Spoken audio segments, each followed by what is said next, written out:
Hola, ¿qué tal, amigas, amigos, televidentes en Extra Plus? Continuamos en esta primer semana de trabajo, sumando vigores, y hoy tenemos el gusto de conversar con el doctor Francisco Mayorga, que nos trae la novedad de el cierre de la trilogía sobre lo que él llama el Somosato, con el libro El póker de los coroneles, el fin del Somosato, que acaba de ver luz recientemente este libro. Le agradezco mucho que esté con nosotros, doctor. Muchas gracias por invitarme, Néstor. Estoy muy contento de estar con ustedes. Ha pasado poco tiempo desde la conversación cuando hablamos sobre el segundo tomo de la trilogía. Así es, sí.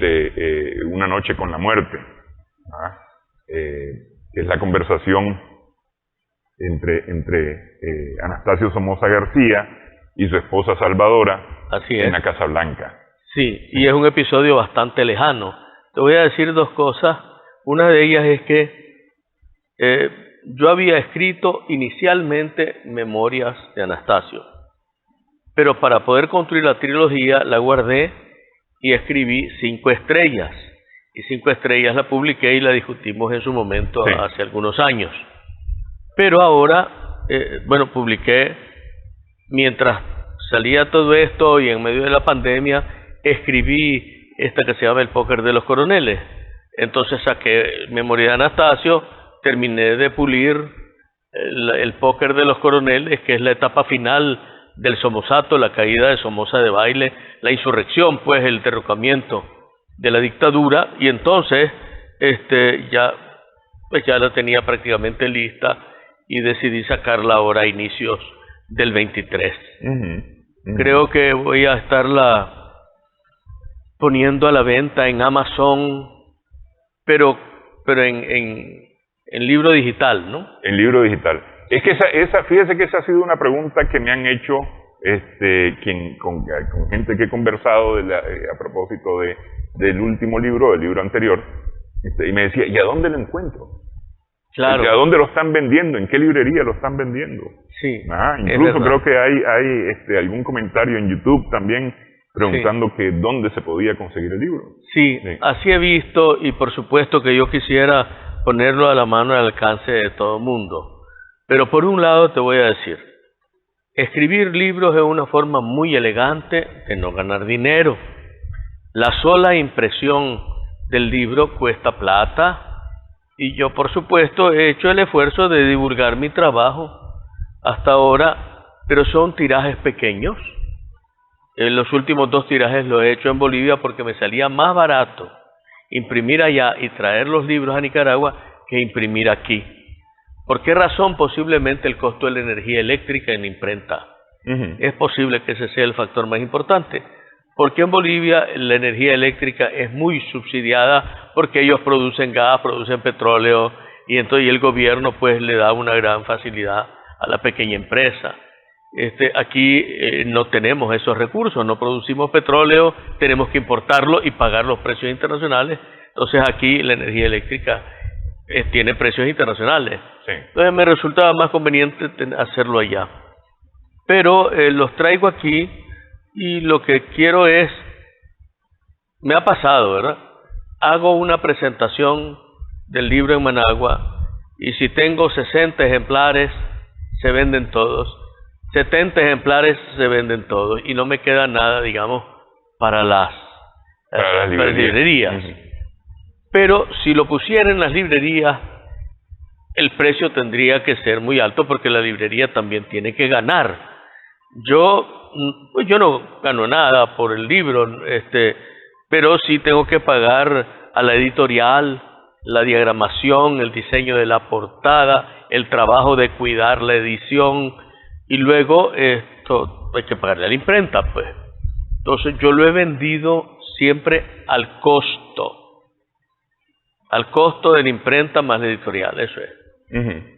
Pero si se lo doy a la librería tiene que ganar también. Tiene un plus, la librería, tiene que ganar. Y entonces ya no resulta algo que pueda ser asequible al público. Pero si lo publico en libro digital, Tal vez no todo el mundo va a tener acceso pues a comprar el libro en internet, pero muchas personas que son lectores potenciales sí lo van a poder conseguir allí a un precio, digamos, muy al alcance de ellos, porque va a ser más barato que el libro impreso. Sí. Entonces por ahí va la cosa, y eso es lo que estoy planeando hacer en los próximos meses. Ok, y van a estar disponibles la trilogía completa. La trilogía completa, exactamente. Yo voy a volver a tirar pues el 5 estrellas que se agotó, y entonces los 3 libros voy a publicarlos en un formato, un diseño muy parecido a estos dos, para que meterlos en una cajita tal vez, pero no creo que muchas personas van a querer o van a poder, aunque quisieran, darse el lujo de tener una cajita con los 3 libros sobre el Somosato. Entonces lo voy a hacer pues para los amigos, la familia, pero en Amazon, sí. Inclusive pues yo tengo la ilusión de poderlos publicar en inglés. Ajá. Porque parece que hay un mercado, digamos, en Estados Unidos, no solamente de los nicaragüenses que están allá, sino también pues de la gente que muchos americanos, ¿no?, tienen interés por diferentes razones, por literatura, por historia, por razones políticas. Mucha gente quiere leer cosas de estas. Y publicaría los 3 ya como un solo tomo que usted define aquí como que titularía en un solo volumen Los demonios del poder. Los demonios del poder, sí, la verdad, no. Sería la trilogía, las 3 novelas, y que cada quien compre la que quiere, y el que quiera comprar las 3, pues que las compre. Pero van a ser mucho más accesibles. Sí. Comprar los 3 libros va a costar como comprar un libro. Sí, porque lo claro. digital es mucho más barato. Es más barato, sí. Lo único es tener una buena pantalla para poderlo leer. Así es. Sí, una buena pantalla para poderlo leer. Bueno, yo creo que ahí respondemos a quienes han estado preguntando sobre cómo conseguir los libros, ¿verdad? Que ha habido bastante gente que ha preguntado. Ya entrando en el póker de los coroneles, ¿verdad?, son 40 años de diferencia con la historia anterior, ¿verdad? Así es. Empieza, y tal vez voy a hacer un poquito de spoiler, como se dice. Sí. Empieza abril, mayo, más o menos, del año 78. Por ahí. Es verdad.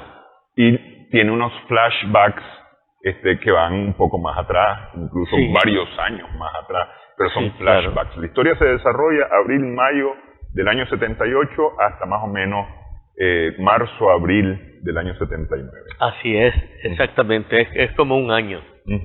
En un año se desarrolla esa historia.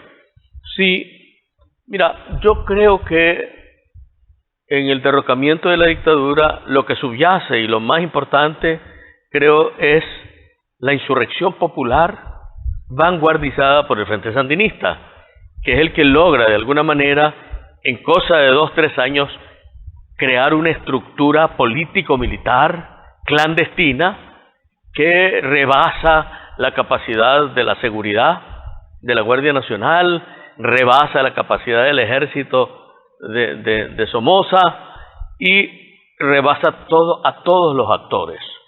Sin embargo, en ese mismo proceso hay múltiples actores y múltiples fuerzas. Está Alfonso Robelo, que organiza el sector empresarial para enfrentarse a Somoza y pedirle la renuncia y llamar a huelga general. Está el asesinato de Pedro Joaquín Chamorro, que fue un detonante también, ¿verdad?, de todo lo que fue la ira popular contra el régimen. Por el otro lado están los yanques, que quieren derrocar a Somoza, pero lo quieren sacar limpiamente por la vía diplomática, con pinzas y con guantes. Parecen damas todos ellos, viendo cómo hacen para sacar a aquel hombre que es un Calígula, pues, y que está aferrado al poder. Y que además es su Somoza. Es su criatura. Es su criatura, es decir, nada más hay que recordar a Roosevelt y su frase célebre sobre Somoza García, ¿no? Así es, sí. Es nuestro hijo de puta. Sí. Pero una cosa que me parece muy importante en aquel momento es que se está incubando naturalmente, como en muchos lugares del mundo, en gente de los mandos medios altos del ejército, de la Guardia Nacional. Se está incubando un intento de golpe de Estado que fue conocido también. Y por supuesto, las nuevas generaciones, los muchachos que tenían, digamos, 10 años en 79, hoy, ¿cuánto tienen? 50 años. 50 y pico de años. Así es. Sí. Entonces, ellos no se enteraron de muchas cosas que ocurrieron. Y el tema del golpe de los coroneles, para mí, tiene cierta proximidad, porque uno de los coroneles era el doctor y coronel José Wenceslao Mayorga, mi primo hermano, a quien yo quiero muchísimo, pues, hermano mío. Y resulta que él y Bernardino Larios y Melvin Hobson y un coronel de apellido Montalbán, creo que se llama Álvaro Montalbán, esos 4 coroneles son los que comienzan a conspirar para ver si le dan el golpe a Somoza. Y por supuesto, la clave de la novela y el propósito es narrar una serie de hechos que están más o menos relacionados entre sí, pero girando todo alrededor del intento fallido del golpe de Estado, del póker de los coroneles. Sí, sí. Justamente, es decir, a ver, leyendo me quedo yo con una primera impresión, tal vez, es que, como se dice popularmente, pueblo grande, infierno chico, podría ser un aplicable, pero Managua es un pañuelo y todos nos conocemos, porque todos los personajes, de una u otra forma, se interrelacionan en esta novela. Así es. Todos, de alguna u otra forma tienen conexiones en esta novela. Es decir, al final de cuentas, y ese me parece que es una realidad, todos nos conocemos. Todos nos conocemos, y especialmente antes me parece que nos conocíamos más todavía. Porque claro, yo escucho, por ejemplo, de Managua Vieja, es que estos son los Mayorga de San Antonio. Ajá, sí. Y jugaban basquetbol, sí, o qué sé yo, o eran buenos futbolistas. Sí. Y había referencia porque se conocían. Sí. Me quedo con esa primera impresión, o tal vez marco esa primera impresión, porque esto tiene que ver mucho con el resto de la novela, o con toda la novela, porque todos los personajes están entrelazados. Sí. Todos los personajes están entrelazados. Ahora, vamos a irnos a la pausa, pero vamos a aclarar. Esta es una novela histórica basada en hechos reales, así pero es. Ficcionada, digamos, en los baches que hay entre las historias conocidas. Es decir, vamos a decir, todo el mundo sabe que hubo esta trama de los coroneles. Pero cómo fue esa conversación, de qué hablaron, con quiénes hablaron y demás, ahí viene la ficción. Eso es el diálogo. Sí, efectivamente. Sí. Y yo quiero subrayar que es una novela, no es un libro de historia, pero que como novela histórica sí está, la narrativa está engarzada en varios hechos conocidos que tienen pues entre ellos una cantidad de vacíos que yo como novelista he tratado de llenar para darle una lectura de corrido a lo que estaba pasando. Sí. Es tal, y lo digo para los televidentes, es tal que, bueno, yo decía, más o menos es entre mayo del 78, abril del 79, aunque no hay una sola fecha, es decir, sobre esos días, en el libro no hay una sola fecha. Hay fechas recordando el terremoto del 72, recordando algunos hechos históricos anteriores. Sí. Pero no sobre los hechos que están ocurriendo en el desarrollo de la novela. Sin embargo, son tan visibles, los hechos históricos son tan visibles que a mí me da la oportunidad de decir, bueno, esto ocurrió más o menos en esta época, en este año. Sí, hay una referencia temporal, una referencia al cardenal del calendario. Es agosto del 78. Bueno, sí, el 22 el planeamiento del asalto al palacio, del 22 de agosto, y la idea que gira ahí de que el golpe va a ser el 31 de agosto. Sí. Entonces, eso te da un punto de referencia para todo lo demás. Sí. Pero si querés saber las fechas, tenés que contar las semanas para atrás y para adelante. Así es. Bueno, vamos a hacer una primera pausa en esta edición. Estamos conversando con el doctor Francisco Mayorga.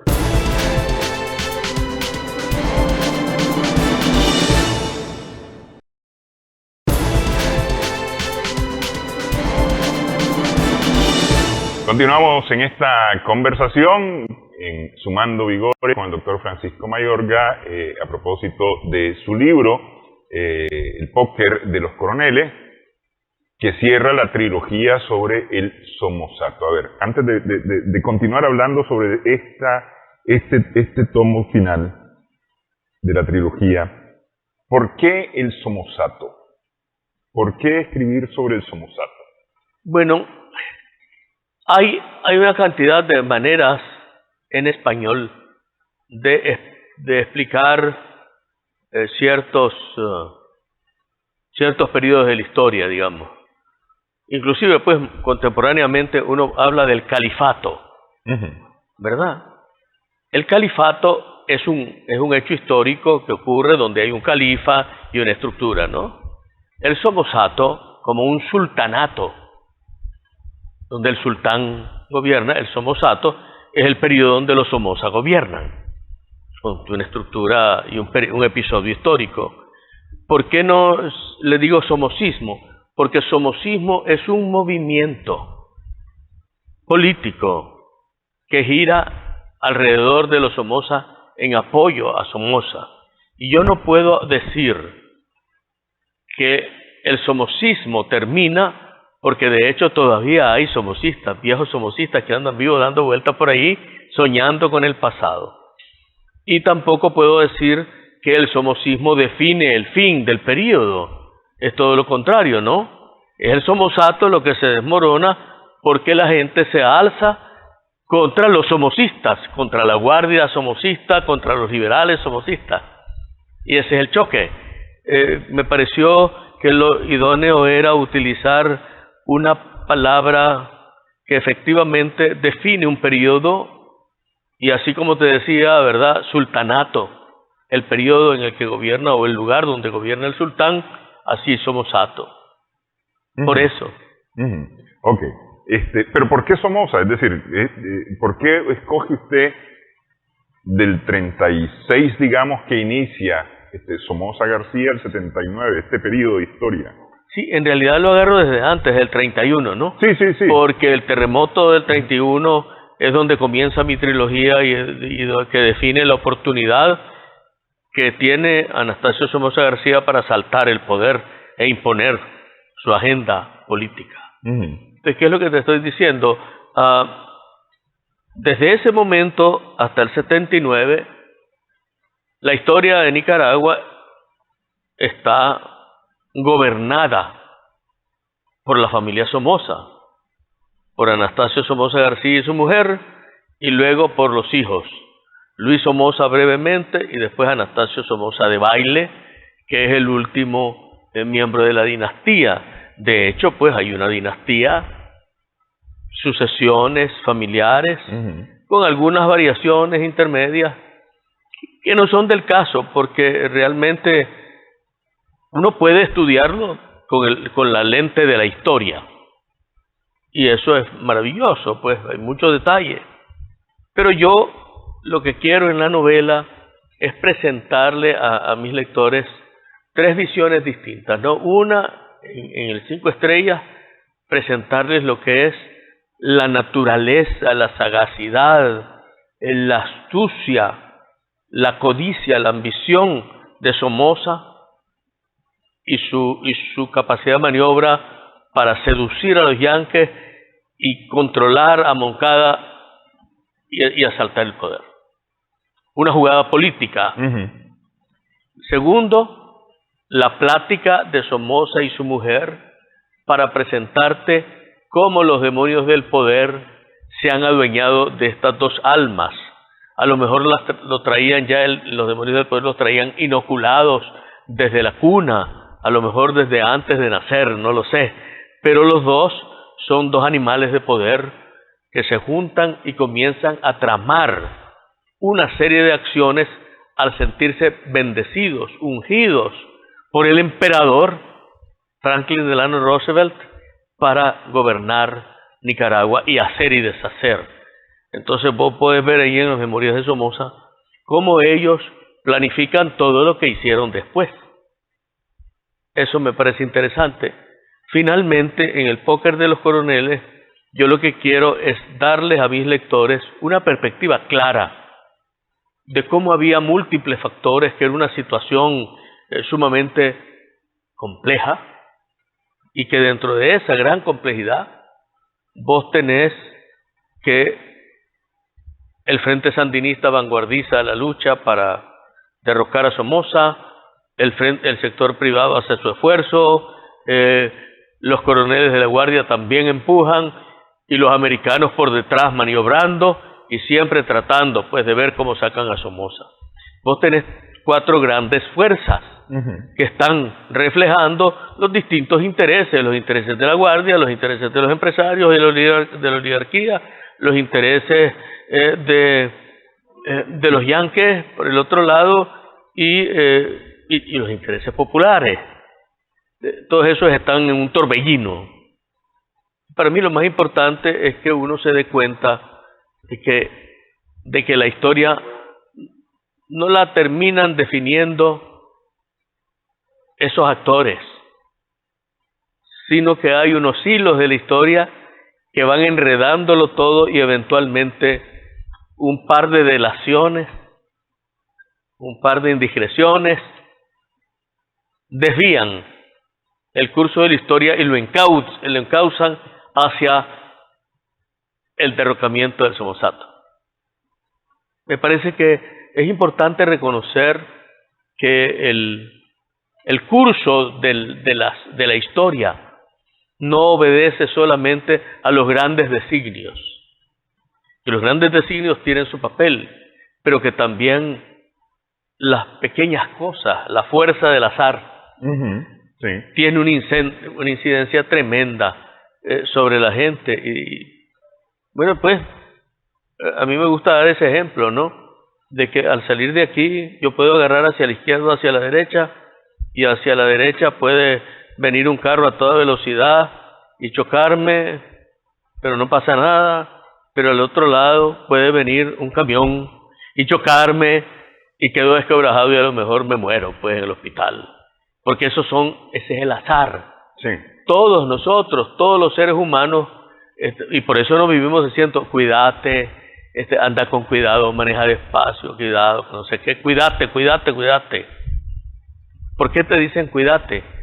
Pues obviamente ni vos ni yo tenemos enemigos que nos anden siguiendo y que nos quieran hacer daño, pero el azar, los demonios del azar andan saltando por ahí, y en cualquier momento nos pasa una desgracia. Así es, uno se resbala en lo más seco, como se dice. Bajando de una grada. Así es, sí. Te caes, te quebras la nuca y quedaste parapléjico, ya estuvo. Ese tipo de cosas. Pues entonces para mí, si es que hay alguna lección, porque te digo sinceramente, mi esfuerzo al escribir la novela es crear algo hermoso, ¿no? Algo bello, algo interesante, algo que cautive al lector, algo que de pronto le encienda unas luces en el cerebro, ¿no? Hombre, esto no me lo había imaginado. Hombre, qué interesante esta mujer. Hombre, qué curiosa la forma en la que conspiraron los coroneles. Hombre, mirá cómo estaban los yanquis jodiendo para votar a Somoza. Hombre, mirá cómo Somoza reaccionó cuando le tomaron el palacio. No había pensado en eso. Todas esas cosas, ¿no? Cómo Edén Pastora lideriza el proceso y la toma del palacio bajo las orientaciones de la Dirección Nacional del Frente Sandinista. Todas estas cosas creo yo que pueden ser, y los diálogos, ¿no? Y las situaciones, los romances, todas esas cosas creo yo que son Pues como para cualquier persona ver una película o leer cualquier otra novela, un encuentro del lector con la historia a través de la ventana de un novelista, que le está contando cosas que él mismo no sabe si son ciertas o no son ciertas, si son ficción o son realidad. Aquí yo diría que aplica un poco aquella teoría de el aletear de la mariposa de un lado del planeta provoca un huracán del otro lado del planeta, ¿no? Muy interesante Sí. lo que estás diciendo, sí, y que creo que tiene que ver eso con la teoría del caos, ¿no? Sí. Sí, la verdad, es un hecho que la historia es caótica, ¿no? Uh-huh. Hombre, vos podés imaginarte que el 21 de septiembre de 1956 Somoza decidió ir sin chaleco antibalas a la fiesta, porque se sentía muy seguro y también le daba mucho calor el chaleco. Uh-huh. Pero vos podés imaginarte que si Somoza se hubiera enfermado el estómago, hubiera dado una gripe, no va a la fiesta, va, saluda y se va. Entonces no hay atentado y no se muere Somoza. Por lo menos no ese día. Ese día, sí, eventualmente se va a morir. Sí. Pero lo que sí te quiero decir es que todas esas pequeñas cosas son las que van de alguna manera produciendo accidentes a favor o en contra de la vida de un ser humano y de la vida de los países. Te voy a contar una cosa. Cuando a mí Arnoldo Alemán y sus secuaces me mandan a la cárcel injustamente, sin sentencia, perseguido político, yo llego ahí y yo que he sido ferviente católico, pues le pregunto al Señor, ¿yo por qué? Y yo no he hecho nada que merezca que yo venga aquí a una ergástula, a estar con los delincuentes comunes, a ser maltratado, a que me despojen de mi fortuna, de mi familia, de mi prestigio. ¿Por qué? Y por supuesto el Señor, que es muy sabio, me escuchaba. Mi hermana, sabiendo que yo quiero escribir un libro sobre el canal de Nicaragua, me viene a ver y me trae de regalo un libro de un autor americano. El libro se llama Path Between the Seas, El sendero entre los mares, que es la historia del canal de Panamá. Yo comienzo a leer ese libro y encuentro que en las primeras páginas cuenta que en una isla del Caribe, donde estaba Saint-Pierre, el pequeño París, una ciudad bellísima, pequeñita, ocurre la erupción de un volcán, y la erupción de un volcán echa un chorro de lava que mata a todos los pobladores de la isla, destruye, calcina completamente Saint-Pierre. Al otro lado del volcán, donde no hay piedras ni erupción, pues las erupciones a veces pueden ser de un lado, pueden ser para arriba. Sí. Ahí no pasaba nada. Había un torreón donde estaba un hombre que por hacer un escándalo con unos tragos había sido encarcelado, y el torreón era la cárcel. Entonces él estaba ahí, él oye todo el bom bom bom, siente los temblores, pero al final, cuando viene la gente de otras islas a tratar de ayudar, pues vienen y descubren que el único sobreviviente era el hombre del torreón, que estaba en la cárcel. Entonces yo interpreté eso como una respuesta, ¿no? Yo dije, claro, si yo hubiera estado fuera de aquí, algo espantoso tal vez me iba a pasar, algo mucho peor que esto. A lo mejor me iba a caer en una grada, me iba a golpear la nuca e iba a quedar cuadraplégico. A lo mejor me iba a desbaratar un camión, iba a haber un incendio, iba a morir calcinado. ¿Quién sabe qué iba a pasar? Yo no sé. No puedo adivinar cuál es el futuro alternativo. Pero entonces dije yo, claro, aquí estoy seguro. Aquí peor que esto no me pasa. No me va a pasar nada. Entonces lo que quiero decirte con esto es que estos pequeños hechos marcan tu vida, marcan la vida de las personas que nos están escuchando, marcan la vida de los lectores y marcan la vida de las naciones. Así es. Le pregunto, fue su hermana la que le llevó para empezar a escribir? Porque usted en ese momento es que empieza a escribir. Yo de alguna manera supe que el libro existía y que era una obra muy importante en ese momento recién salida. No, digo, ese es el libro. Sí. Y el libro le da a usted esa visión. Sí. Sí. Pero usted empieza a escribir en ese momento en que está detenido. Sí. ¿Quién le llevó para empezar a escribir? ¿O usted pidió? No, yo ya tenía la idea de escribir un libro sobre Rubén Darío. Ajá. Y tenía una idea del guión de una película que mi banco iba a patrocinar y estábamos discutiendo. Había un director de cine, de Rosa, que habíamos conocido en París y que vino, pues, y que él estaba consiguiendo una plata, yo iba a conseguir otra para hacer una película sobre Rubén Darío. Pero como hay muchas versiones sobre Rubén, muchos Rubénes, muchas medias verdades, muchas medias mentiras sobre Rubén, unos lo presentan como un picadito triste, un hombre que vivía borracho y escribía mientras estaba borracho, cosas que son que yo creo que son falsas, pues, porque Rubén, que murió a los 49 años, durante su vida adulta publicó 30 y pico de libros y escribió unos poemas, libros completos de poemas maravillosos, desde Azul hasta Prosas Profanas, ¿verdad? Y Cantos de Vida y Esperanza. Entonces vos tenés que, ese hombre, ¿a qué hora bebía? Si escribió tanto, y cosas realmente pulidas, ¿no? ¿O a qué horas escribía si pasaba borracho? Así es. Es la pregunta. Sí.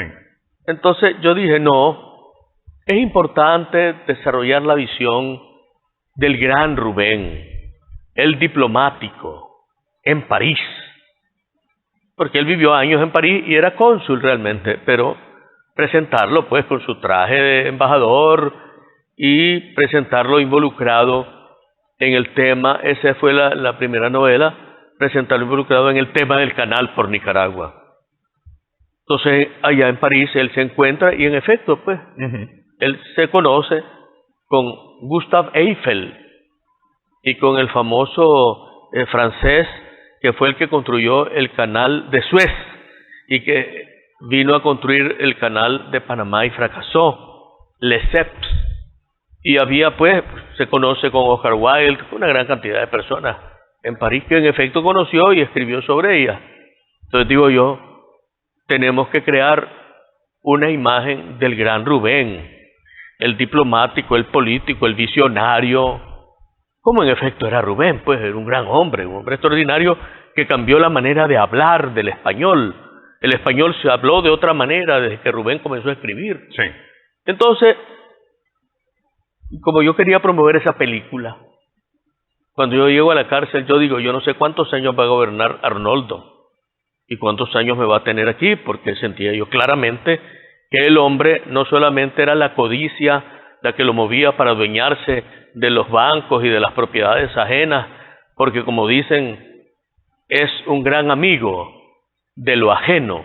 Entonces, yo dije, bueno, aquí voy a estar no sé cuánto tiempo, y tengo que aprovechar el tiempo. No voy a perder mi tiempo lamiéndome las heridas, llorando, deprimido, no. Y pensé en escribirlo. Y cuando supe del tema de ese libro, como que me hacía falta una pieza, pues, para mi bibliografía. Entonces le mandé aviso, pues, a través de mis visitas a mi hermana, que iba a venir a verme, que me consiguiera ese libro. Entonces ella vino y me lo trajo. Eso fue, pero en el libro venía la respuesta a mi interrogante. Sí.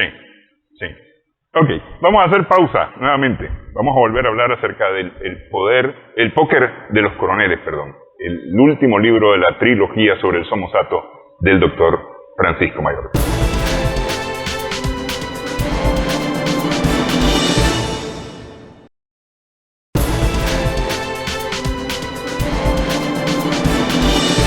Continuamos sumando vigores en Extra Plus. Estamos conversando con el doctor Francisco Mayorga y estamos hablando acerca del póker de los coroneles, el fin del Somosato, el último tomo, el último libro de la trilogía sobre el Somosato en Nicaragua. Ok, hay una serie de personajes,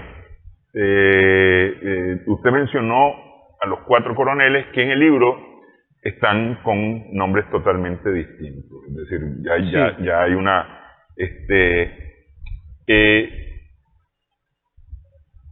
hay personajes, como por ejemplo el embajador de los Estados Unidos, que existe realmente. Sí, claro, claro. Existe realmente, ¿no? El enviado especial de los Estados Unidos, Bowler, por ejemplo. También. Existió, aparece con otro nombre aquí. Hay nombres que están tal cual, por ejemplo, Anastasio Somoza. Anastasio Somoza de Baile, el Chihuín, el presidente del Congreso y primo del presidente Somoza, Luis Palé, aparece también. Claro. Eden Pastora aparece con su nombre. Sí. Aparecen miembros del Frente Sandinista con su nombre también. Sí. Tomás Borges, por ejemplo, Jaime Willock, que se menciona. Daniel Ortega. Se mencionan en la novela. Sí. Pero hay otra serie de protagonistas cuyos nombres están cambiados, dirían las películas, para proteger a los inocentes, ¿no? Sí, así es. Pero hay otros que no sé si son todo total y absolutamente ficción, o usted investigó y también son protegidos sus identidades. Bueno, no hay que olvidar que es una novela, ¿no? Y que la novela está cargada de ficción. Eso es muy importante. Ahora, yo uso, la regla general para mí es usar los nombres verdaderos de la gente que ya falleció. Pero hay gente que, aunque no haya fallecido, cuando yo escribí la novela, ¿verdad?, hay gente que tiene su lugar en la historia y entonces la menciono con nombre y apellido. A los coroneles no, y a otras personas, porque la verdad es que es tanta la ficción que en los hechos que son auténticamente históricos yo puedo mencionar con nombre y apellido, y hechos públicos conocidos, entonces tengo que usar los nombres de las personas. Pero cuando se trata de gente que está envuelta en el ballet de la ficción, en el torbellino de la ficción, entonces uso nombres distintos, pues, para evitar, como decías, ¿verdad?, para evitar malos entendidos, ¿no? Y para que no digan, es que fulano de tal es mentira que hizo tal cosa. No, yo estoy contando es una novela y estoy tratando de darte un pantallazo muy claro de cómo ocurrieron los hechos en la novela. Quiero decir, cómo pudieron haber ocurrido en la realidad. Algunos ocurrieron y están allí, otros pudieron haber ocurrido y están allí. La verdad es que es el vuelo de la imaginación, ¿no? Sí. La imaginación vuela sin pasaportes, como los pájaros, ¿no es cierto? La imaginación a uno le permite entrar y salir, ¿verdad? Yo recuerdo que yo salía de la cárcel, ¿verdad? Trasponía rejas, murallas, y entraba por todos lugares, y me movía en el tiempo, iba a París, en la imaginación, el vuelo de la imaginación. Entonces, para mí, no hay que estar verificando, digamos, quién es cómo se llama, vestió, porque lo que estás leyendo es una novela. Es inevitable, yo estoy claro, porque todos los que han leído mis novelas me dicen, ajá, y fulano de tal, ¿y cómo supiste tal cosa? Eso no se sabía.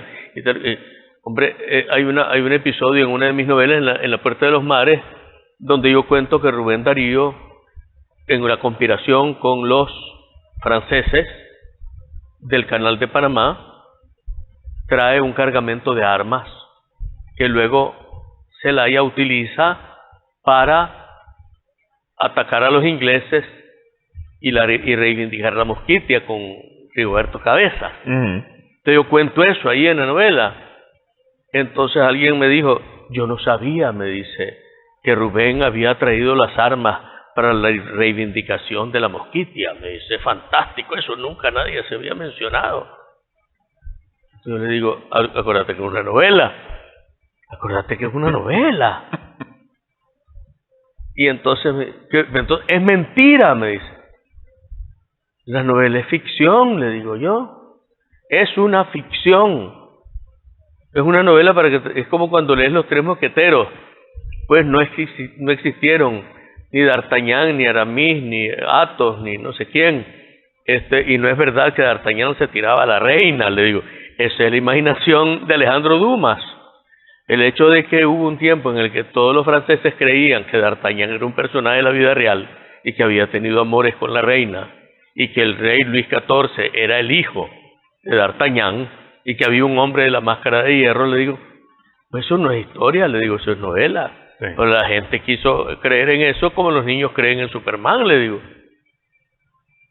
Ah, no, me dice, yo pensaba que eso era verdad. Sí, es que, ese es un problema, ¿no? Sí, es que es importante. A ver, es una ficción. Sí. Ficción sobre hechos reales. Así es. Sobre hechos reales. Sí. Y lo que está relleno, es decir, aquí se sabe que el 22 de agosto un comando sandinista se toma el Palacio Nacional y toma como rehenes a los que están dentro del palacio, incluyendo a los diputados y congresistas, ¿no? Así es. Ese es un hecho. ¿Cómo llegaron? Hay quienes han contado la historia de cómo llegaron de los protagonistas de ese hecho. Pero en medio de esto se escribe la ficción. Si fuera solamente sobre eso, ¿no? Sobre esa hora anterior a la toma del palacio. Sí. Escribir un libro, por ejemplo, estaría lleno de un montón de historias posibles que hayan ocurrido o no. Y es ahí la ficción, sobre el hecho histórico del 22 de agosto. Pero hasta ahí. Así es. Y eso es este libro. Es decir, hay una serie de hechos históricos. Sí. Y hay una serie de personajes. ¿Qué me ha gustado a mí? Bueno, hay varias cosas que me han gustado del libro. Primero, es fácil de leer, que le dije yo también del libro anterior, de la noche una noche con la muerte. Es fácil de leer, es rápido de leer. Una trama que lo entrama a uno, lo enrolla a uno, y entonces no lo suelta. No lo suelta uno, porque uno quiere saber, y entonces, ¿y qué pasó? Uno chismoso, ¿verdad? Quiere saber, qué pasó? ¿Y cómo fue el asunto, no? Pero además me ha gustado una cosa que no sé si lo ha hecho usted adrede o qué, pero usted tiene una protagonista que es una mujer bien, con los pantalones bien puestos, se diría, una mujer bien dueña de sí misma. Sí. Que juega un papel muy importante en esta historia. No sé si esa fue una idea suya, destacar, poner a esta mujer como una de las protagonistas y así con ese carácter que tiene. Le dejo la pregunta para que la contestemos después de una pausa. En esta edición estamos sumando vigores en Extra.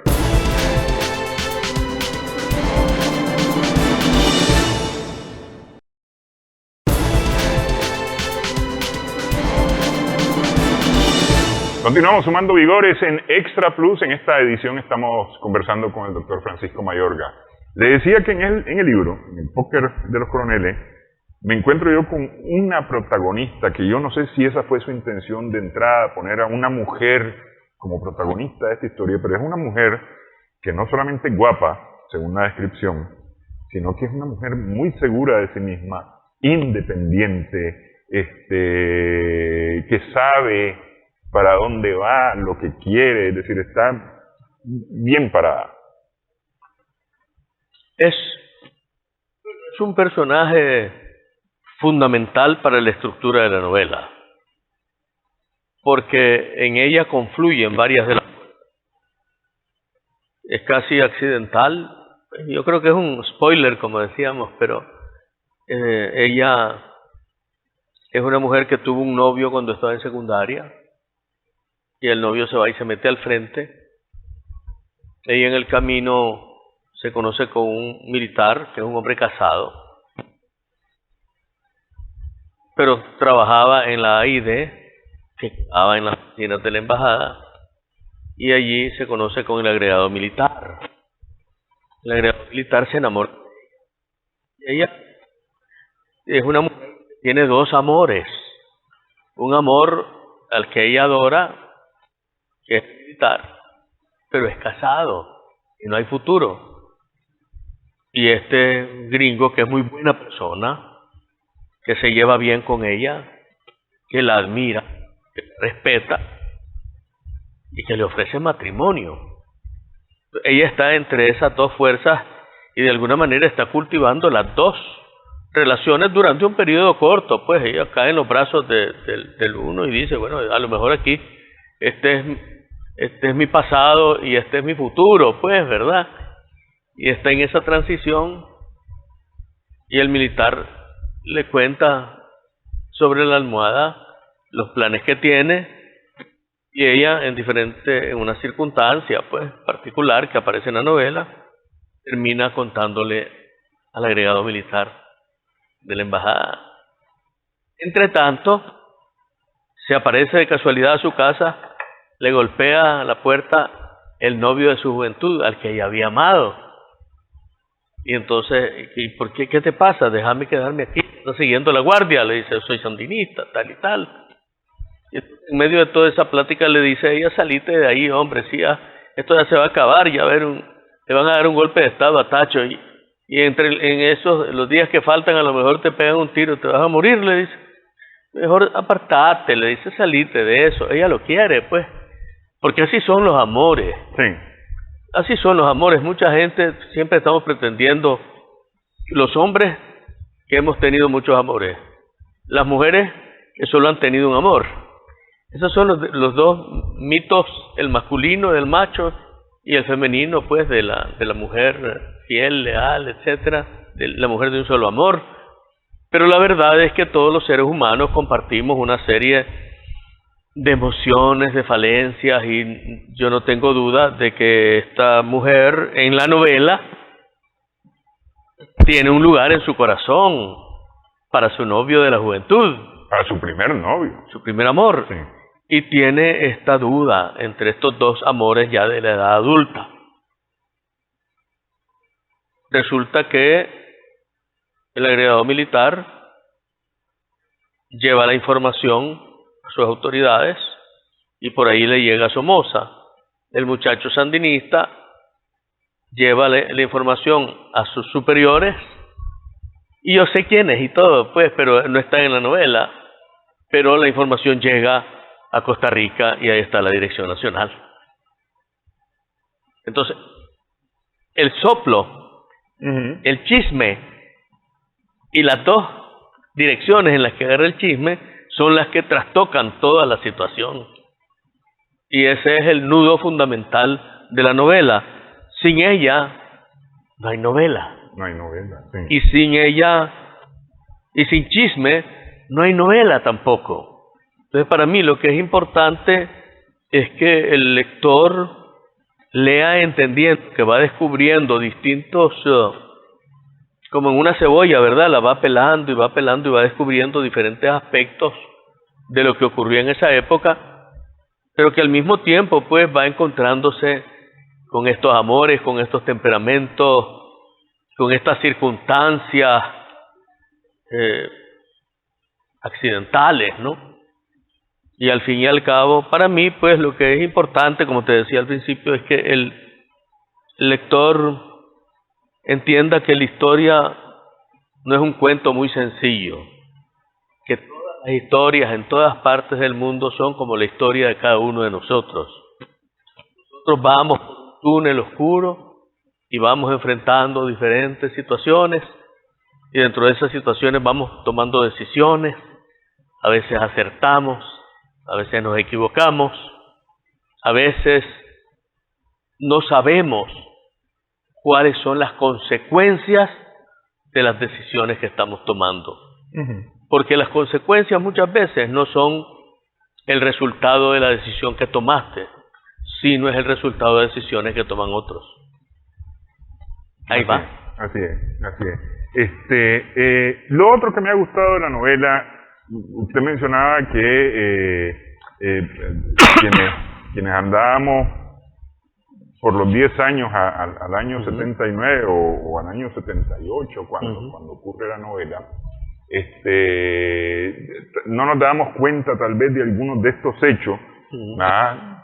La mayoría de mis contemporáneos posiblemente, habíamos otros que ya teníamos interés y leíamos ávidamente los periódicos para saber cómo estaban, qué era lo que estaba ocurriendo, pero además vivíamos en un país cuya realidad está plasmada en la novela. Por ejemplo, los ataques ya en la ciudad a los Becat, por ejemplo.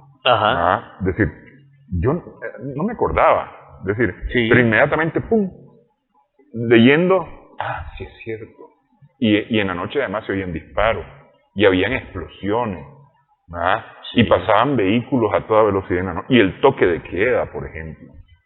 Es decir, me traspoló a aquellos días, de hechos que ya casi no recordaba, que sí sé que existieron, pero que ya los iba pasando, los tenía muy guardados. Sí. Bueno, yo recuerdo vivir, y además hay algunos hechos de los que yo fui testigo presencial, como el episodio de Somos, que está allí, donde yo reconozco a aquel hombre pues como un Calígula, un hombre, un energúmeno, ¿no? Terrible. Y en ese momento yo llegué en mi corazón a la conclusión de que ese hombre no podía gobernar una nación. Me parecía que era un hombre terrible, realmente endemoniado, ¿no? Poseído por los demonios del poder. Este hombre no puede ser. Y entonces, y cosas así que yo fui viviendo, observando. Obviamente, yo en aquel momento ya soy un hombre de 29, 30 años, formado académicamente en una universidad muy importante de Estados Unidos, profesor de INCAE, muy jovencito, profesor de INCAE, era asesor de la presidencia del Banco Central, tenía mi bufete, es decir, era un hombre formado, ¿verdad? Un hombre maduro, muy observador de todo lo que estaba pasando. Y por supuesto, además, involucrado, ¿no? Comprometido con la lucha revolucionaria. Y clandestinamente. Entonces, creo que yo, habiendo vivido todo aquello, por supuesto, para mí fue más fácil que para un muchacho recordar y plasmar aquellos hechos y me pareció importante, ¿no? Recoger todos aquellos hechos y plasmarlos en la novela, precisamente para que la juventud esté consciente de que esas cosas ocurrieron. Porque aunque estés leyendo una novela que es ficción, estás leyendo una novela histórica donde hay una cantidad de hechos maravillosos y terribles. La red de informantes de la seguridad, de la Oficina de Seguridad. Ahí aparece, y los peligros que uno corría de que los orejas, ¿no? Los orejas en ese tiempo hicieran algo contra uno, ¿no? Todo eso me pareció útil, pues importante, pero tal vez la palabra útil no es correcta. Me pareció que tenía un cierto valor, que no es la utilidad de algo que te sirve para un desatornillador que es útil, ¿no? Que era pertinente. Así es, era una cosa, pero pertinente desde el punto de vista de que el lector se pudiera sumergir en la realidad de aquel estallido popular, de aquel alzamiento contra el dictador. Ok. Ya me hicieron señas de que terminamos. Nada más le pregunto, ¿entonces usted aparece en la novela? Hay algunas cosas que tienen un ligero contenido autobiográfico, pero evidentemente no es mi autobiografía. Sí, no. A mí me han dicho, pero usted parece como uno de los personajes por ahí. A mí me han dicho que yo debía escribir mi autobiografía, y yo he dicho que estoy muy joven todavía, que van a ocurrir cosas más interesantes en mi vida en el futuro, y que mientras tanto mejor me espero. Bueno, quiero agradecerle, doctor, esta platicada. Gracias a vos. Y agradecerle por este libro, el póker de los coroneles, que está muy interesante, una novela realmente de gusto para leer. Muchas gracias. Gracias, muy amable, Néstor. Siempre a tus órdenes. ¿Cómo no? Gracias a nuestras amigas, amigos televidentes también por su sintonía en esta edición. Esperamos que haya sido de provecho para usted.